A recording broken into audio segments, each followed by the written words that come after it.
Hello, I'm Donna Villa bringing you trending news from around the globe. In upholding the importance of freedom of worship, the legislature of the U.S. state of Indiana has sent a bill to the governor which classifies religious services as essential during a disaster. The legislation also prevents the government from placing sanctions on religious services that are more restrictive than those imposed on essential organizations. During a disaster, religious organizations provide essential services which are necessary for the health and welfare of the public, stated in the bill. However, the legislation does not prevent the authorities from imposing health, safety, or occupancy requirements on religious services, provided they are imposed on other essential operations. Here in the United States, several churches have filed lawsuits against local authorities complaining against unjust pandemic restrictions on religious services. A chapel in Mexico was robbed last week and the Eucharist was desecrated.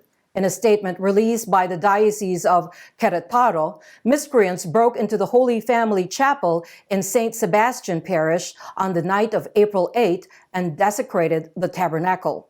They scattered the consecrated hosts on the floor and destroyed some sacred objects. The robbers also stole some of the pyxes in which the consecrated hosts were kept.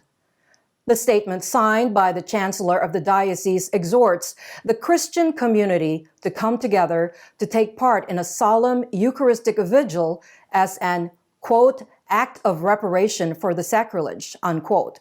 The statement also called on the Episcopal Vicar for Pastoral Ministry, Father Rogelio Oliveira Vargas, to step up security in churches and chapels and to promote perpetual adoration.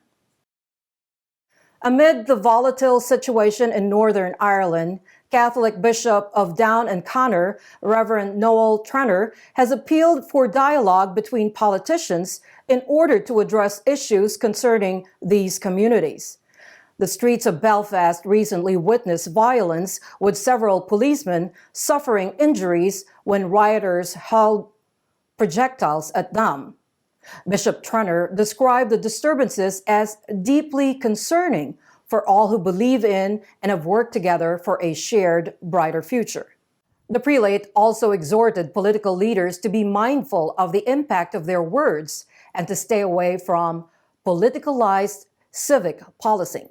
The bishop expressed hope that steps would take to convince rioters that there is a better way to deal with their issues. Meanwhile, in China, the Catholic Diocese of Shanghai has announced that the annual pilgrimage to the Shrine of Our Lady of Sheshan stands canceled in the wake of the pandemic situation. The Sheshan Shrine is a national Marian sanctuary.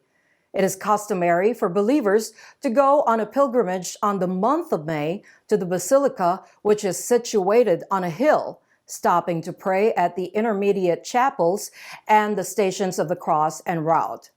The diocese issued a statement that the pilgrimage was canceled to comply with a request of the municipal government. However, amusement park on Sheshan Hill is still open, and so are many tourist spots in the communist nation. Many Catholic churches throughout China have reopened since March in spite of tight health regulations. Here's some good news from Nigeria. A Claretian missionary priest who was abducted on Saturday has been released. Father Marcel Izu Onyeocha has served the Mother Teresa Golgotha Catholic Church and also teaches at the Imo State University, was kidnapped by Fulani herdsmen while he was traveling.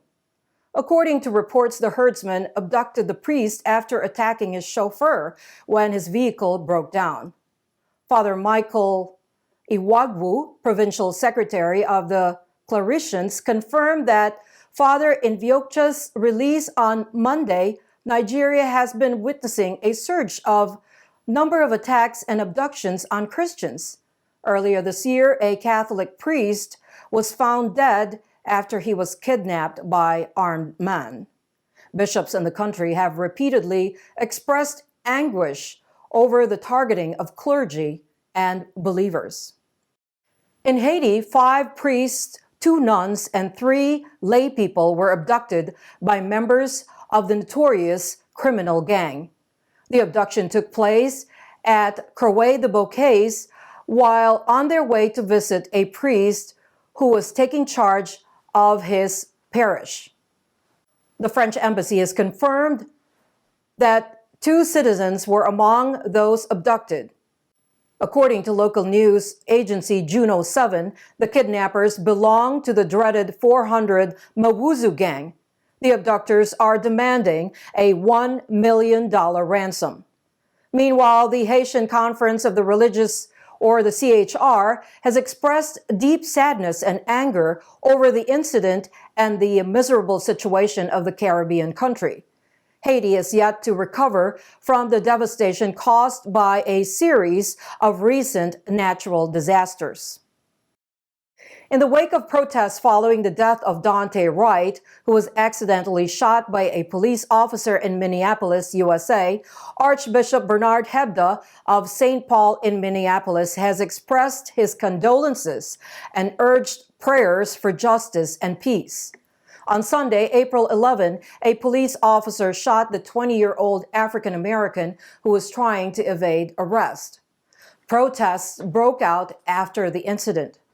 Archbishop Hebda said he is praying for the soul of DAUNTE and his family and for the police officer involved in the shooting. The prelate also appealed for peace in the community. Thank you for watching and for your support. Stay in touch on social media, our app, and on shalomworld.org. May you walk in the light of the Lord, and may peace be with you always.